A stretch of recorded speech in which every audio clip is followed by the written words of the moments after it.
It's another edition of Time About the Movies, and today we're taking a look at the films of November 7th, 1997. I'm just going to tell you right now, this show's going to be a whole lot better than the last week's show.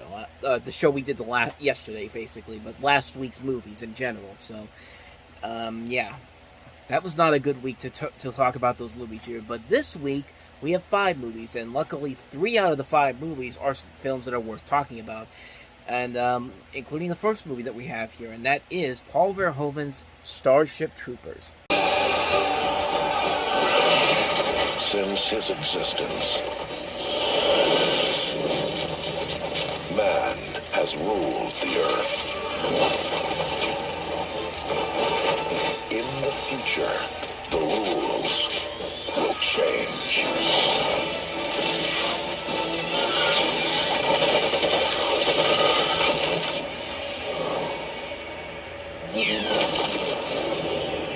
This, of course, comes from Paul Verhoeven, and it was kind of seen as a sort of a return to form after Showgirls, was the last movie he did, was seen as a major misfire, both critically and financially. But that being said, this movie did not get the best reviews coming out of its original release. It was reviewed negatively by critics. A lot of people thought it was promoting fascism, criticizing the violence and the performances of the mainly young cast, and several accusations against Verhoeven and the screenwriter Ed Neumeyer of being Nazi sympathizers. But the film did okay numbers. I mean, it didn't do the worst numbers. It brought in $121 million against its budget of $100 to $110 million. It made its money back and then some, considering the status that this movie has today. But here's the thing about this movie that was not made fully aware when this movie came out. The movie is a satirical comedy, not even a comedy, but a satirical action movie that was more seen as more comedic and didn't take itself too seriously than what was initially considered at the time. Because I mean, you see it in that little teaser right there. The big problem with the movie is that they sold the film as a straight up action movie instead of an actual satire, which this movie actually is when you really look at it. I mean, look at the people that cast in this movie. Casper Van Dien, Dina Meyer, Denise Richards, Jake Busey, Neil Patrick Harris. I mean, these guys were young actors at the time, but this in their 20s and late 20s, early 30s. I mean, of course this was not meant to be taken seriously in any way, shape, or form. And I think as time goes on, people have realized that, okay, we missed the point all along. And since then, it has gone on to become a cult classic and has become a very profitable franchise that has had several direct-to-video sequels, which are much, much worse than what people probably would have thought of the original film, as well as an animated TV series, video games. I mean, this film has had a lasting legacy many, many years after its release. And for me personally, I'm one of those people that's like, I got what they were going for. I thought some of it worked. I thought some of the lines were pretty funny, but I'm not completely in love with it like everybody else is. I'm kind of on the same level as something like The Fifth Element, a movie where everybody loved that movie. You know, everybody thought that was a underrated masterpiece by Luc Besson, which it's one of his better movies, but I don't think it's a straight up winner all around. I think there's a lot of things about it that aren't that great, and there's definitely a lot in this particular movie that you could take on that same level here. But like I said, I got what Paul Verhoeven was trying to go for here. I got the satirical elements of it. And like I said, there are scenes in here that are actually very funny. I do like the mixing of both CG and practical effects in here, even though a lot of the effects in here look very dated. But at the same time, I got where they were going at. I just didn't think it worked all the way through. I thought it was a little bit too...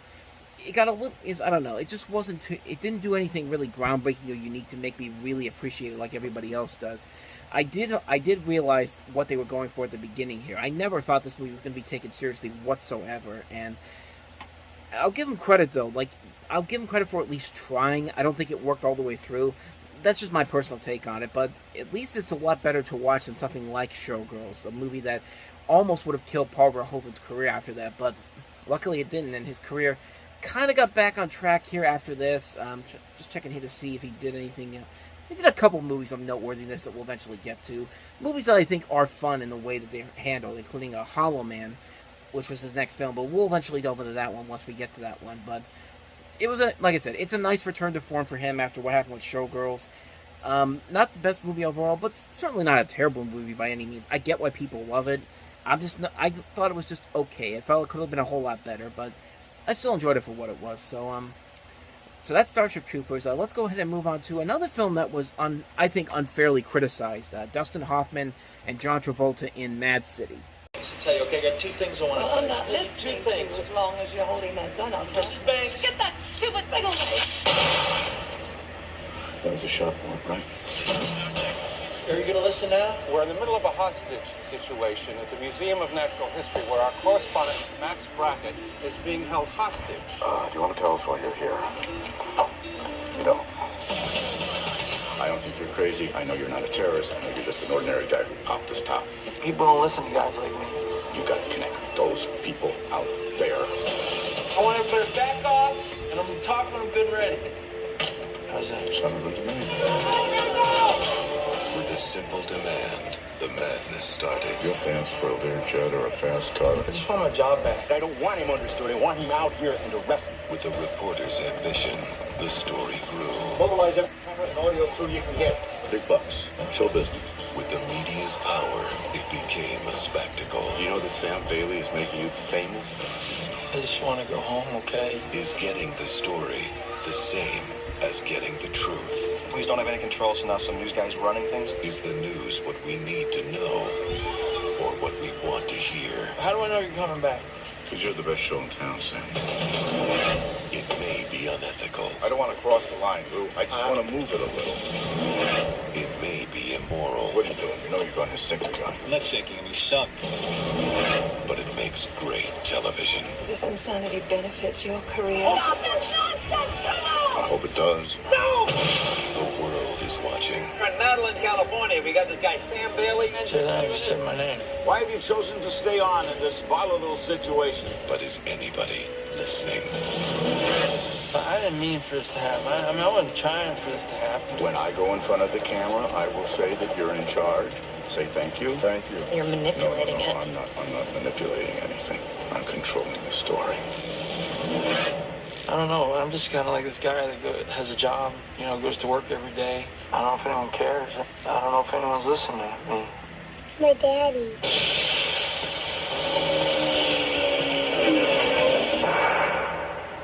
I actually really like this movie. I know a lot of people criticized it when it came out. It was not seen as a big hit critically or financially. In fact, even Dustin Hoffman has gone on to say that this is one of those movies where he regrets working on it. He notoriously called it mad shitty, which in some ways I can probably see where he's coming from, but the film as a whole, like, I don't know, man. I kind of enjoy it for what it was trying to do. I mean, you have John Travolta, who plays this man who loses his job. He's so upset about it that he decides to take a Natural History Museum hostage. He plays he's a disgruntled postman, which was apparently a common thing back in the 90s, because you see movies and TV shows where they talk about disgruntled postal workers. I mean, Naked Gun 33 1/3 starts with a Untouchable sequence that literally has disgruntled postal workers as one of the threats in the beginning of the movie, and it's played for laughs. But here, I think people got the joke about that pretty quickly. But like I said, he plays a disgruntled postal worker who loses his job and takes a museum hostage.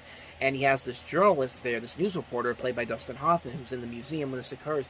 And he gets the scoop, and the story just starts to spread nationwide. And and soon everyone's talking about it. And the news reporter basically is trying to tell the guy who's putting everybody in the hostage situation how to handle the situation so people will notice him.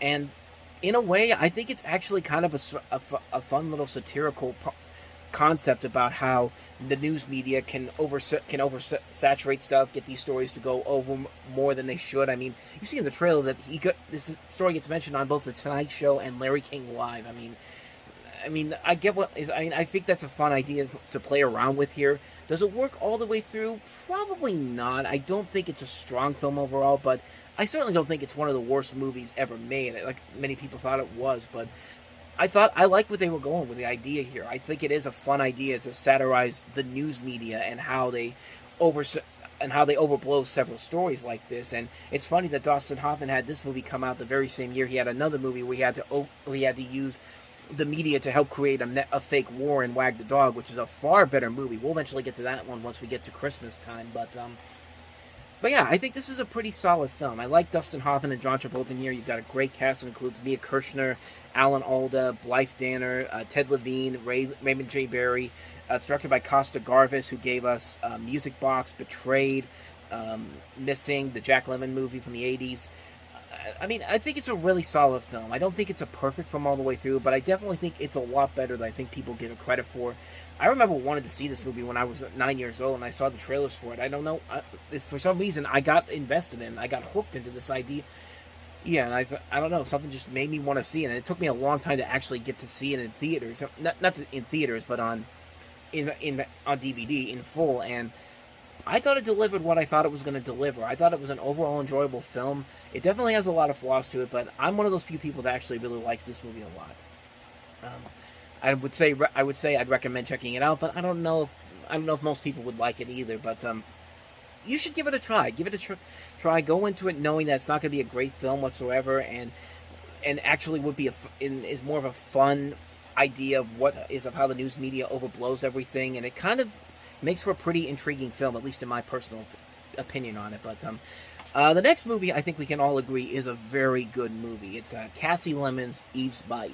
They were a family who loved life and lived well. You love your daddy, baby. You know I do. But there was something hidden You are a curse. She thinks I'm driving you away. deep beneath the surface. How do you kill someone with voodoo? She was a child. Could you give me something for the pain? Damn for hurting you. Samuel L. Jackson, Lynn Whitfield, Eve's Bayou, rated R. Starts Friday, November 7th. So Eve's Bayou takes place in 1962 Louisiana, and you have the Batiste family, who's headed up by this Dr. Lewis, played by Samuel L. Jackson, and he's married to this beautiful woman, played by Lynn Whitfield, and he has a weakness for attractive female patients, and one night, Lewis tries with his marriage and has an affair with this other woman, not knowing that he's observed by his own daughter, played by a young Journey Smollett Bell, who you'll know from stuff like Lovecraft Country and also Birds of Prey, and who's there by accident. Eve can't forget this incident and has to share this secret with her older sister, and of course you can kind of tell where everything is going to go there. Chaos ensues, and it's just a fantastic movie, man. This is a really, really good film, directed by Kasi Lemmons, and Kasi Lemmons, she's made some pretty good movies. She did this movie, she did The Caveman's Valentine, she did Talk to Me, which is a very good film. Her worst film I think she's done is Black Nativity, and I think that was a movie that was trying to be, it didn't know exactly what it wanted to be. Did it want to be a straight-up musical, or did it want to be this serious drama? And I remember seeing that in theaters almost 10 years ago at this point, and I really thought to myself, this is the same director that did Eve's Bayou? Really? But then she kind of redeemed herself a little bit after that with doing the Harriet Tubman movie, and then recently Whitney Houston's I Want to Dance with Somebody, which was not a great film overall, but I like the performance of Whitney Houston, the person who played Whitney Houston in that movie, which is, I can't remember, Naomi Ackie, who I thought was the best thing about that movie. I actually did a review for that film. If you want to go check that out in the corner there. But this movie is fantastic. This is, I think, her best overall film as a director. Not only do you have great performances by Samuel Jackson, Lynn Whitfield, Diane Carroll, Lisa Nicole Carson from Ally McBeal, Megan Good, Vondi Curtis Hall. You have Branford Marsalis in here. But Journey Smollett in this movie, you could tell how great of an actress she was going to be just from this small performance in this movie. I mean, she was really incredible in this movie, and she's shown over the years how great of an actress she really is, starring in, Lovecraft Country, Birds of Prey. She was also in Friday Night Lights, the TV series, as well as True Blood, which is a show I'm not the biggest fan of, but I mean, she's really a really great actress. I really liked her, and I've really liked her performances over the years, and this performance that she gives, her very first performance, is just top notch. I mean, this is a really good movie with a story that's kind of been done to death several times already, but they find a unique edge to it to give it its own, to give it an identity, to make it stand up on its own, to make it something like you have to see this movie and you'll see something very different and very unique about it.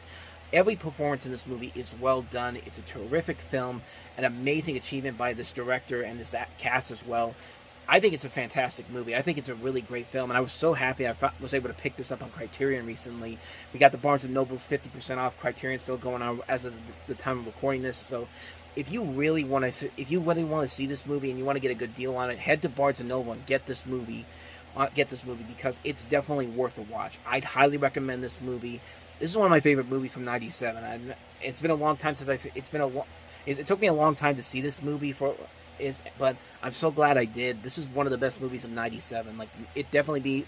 I don't think it's in my top 10, but it'd be probably 11 or 12. It's that close to being one of the best films of the year, and I recommend it. Check this movie out. You will not be disappointed by this film.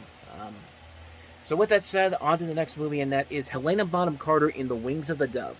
Miramax Films presents. Why do you want me to be with her all the time? I want to marry you. I'd do anything to marry you. What are you talking about? She's ill. She's getting worse. She's not going to live much longer. And she loves you. You want me to seduce a dying girl, and you really think she'll just leave me all her money? I know her. I know how she loves. A world where nothing is what it seems. I love you. Both of you. So you got this woman played by Helena Bonham Carter, whose mother was born to wealth and privilege, but she threw it all away to marry Kate's father, Kate being Helena Bonham Carter, played by Sir Michael Gambon, who's this penniless opium addict who admits to have stolen stuff from his wife, and after her mother's death, she's offered an opportunity to return to the life that her mother gave up. And there's one condition, though. She has to sever all of her old ties, not only to her father, but to her lover, and this journalist, played by Linus Roach, who she had promised to marry, and she agrees to all this. And in the meantime, she becomes friends with this rich orphan, played by Allison Elliott, an American making the grand tour. And desperate to see Kate, Merton crashes a party that she and Millie are attending, and Millie is attracted to him. When Kate learns that Millie is dying, she comes up with this plan to have her cake and eat it too. But all does not go as planned. I have not seen this movie before, but I can already tell this is one of those movies that you realize, oh yeah, Helen Bonham Carter is actually a pretty good actress. I mean, when we think of Helen Bonham Carter, we think of all the time she's been in Tim Burton movies. She's been also the fact that when she shows up in these big blockbuster films, she's not really given a whole lot to do except to just look weird. There also is some good talent behind the scenes. The director of this is Ian Softly, who also did Backbeat and Hackers, and later go on to do K-Pax. The writer of this movie is Hossein Amini, who later go on to write the really good Drive with Ryan Gosling in it. So there is good talent aboard, not just in the cast itself, but also with the people behind the scenes. So I'm more than likely to believe that this is probably a good movie. So maybe one day I'll definitely check it out, but that's all I pretty much know about this movie right now. But let's go ahead and move on to the last movie we have here, and that is David Caruso in Cold Around the Heart. Hit the shop at 2:30.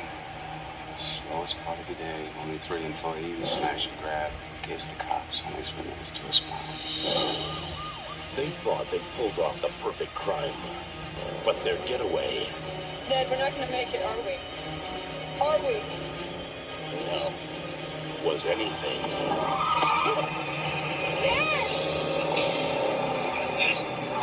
But perfect. Now, she's got the jewels. First thing he's gonna do is come gunning for him. A movie that you probably never even heard of, but it has notable names on it. The director of this is John Ridley, and we already looked at what his first movie he ever wrote, which was U-Turn, which came out earlier in the year. But, of course, he's the man who went on to write the Academy Award-winning 12 Years a Slave, the one that won Best Picture. But in this movie, you basically have 2 criminals who are also lovers, played by David Caruso and Kelly Lynch, who kill 3 people in a jewelry store robbery. Ned gets caught, but he escapes and vows revenge on Jude, who actually gets away, pushed him out of the getaway car, and Ned is joined in the hunt by Jude by a woman hitchhiker named Beck, who's played by Stacey Dash. Chris Noth is in this movie playing T. And the funniest thing about this I just saw right here is that Kelly Lynch's character is not just named Jude, it's named Jude Law. Like, of course, Jude Law has had a couple movies is in this year, so it's kind of amusing that his name is actually involved in this. And that's probably the only notable thing about this particular movie, because the film itself is nothing all that memorable. In fact, when you look at it, you almost swear this was a direct-to-video movie, but it apparently went to theaters, and the one weekend I see here, it only made $552 in just one theater, which is nowhere near as bad as the $300 that Trojan War made earlier in the year, and nowhere near as bad as the $30 that Zizek's Road would make 9 years later. But this thing actually did make money, as I see here, $5,171. So I don't know where that other money came from. Maybe it did extend to other theaters after this, but But other than that, though, I know nothing about this movie. I don't know if it's more than likely not any good. And it's mostly because I've never even heard of it, and there's no real reason to believe, just even on that plot alone, that this could be anything that interesting whatsoever. It's only an hour and a half movie, so I really doubt they could get a whole lot in this movie going on. But it's got some prominent names in there, so maybe it's something interesting, but I've never heard anybody really ever talk about it, so I'm just going to assume that it's probably not that great of a film to begin with. So anyway, that's another David Caruso flop in the late 90s. That is Cold Around the Heart. Alrighty, so like I said, a much better show than we had the last time. But this concludes another edition of Time About the Movies. When we meet next time, we'll have 6 movies to look at, including the remake of The Jackal with Richard Gere, Bruce Willis, and Sidney Poitier. We have Bill Murray in The Man Who Knew Too Little. We have Wesley Snipes and Natasha Kinski in the infamous One Night Stand. Don Bluth's Anastasia comes out this weekend, and the movie that was seen as such a threat to Disney that they said, you know what, let's go ahead and re-release The Little Mermaid on the exact same weekend. So that happened, and we also have The Tango Lesson. So 6 movies overall to look at, but basically 5 of them we can talk about because I've already done The Little Mermaid in another episode. That sounds horrible, I know, but we'll deal with all that next time around. But until then, thank you very much for watching, and if you want to see more videos like this, please hit the plays on the next page, check out the previous episodes, and as always, hit the like and subscribe button if you want to see more videos on this channel. So, with that said, thank you very much for watching. I will see you guys next time, and until then, as always, take care.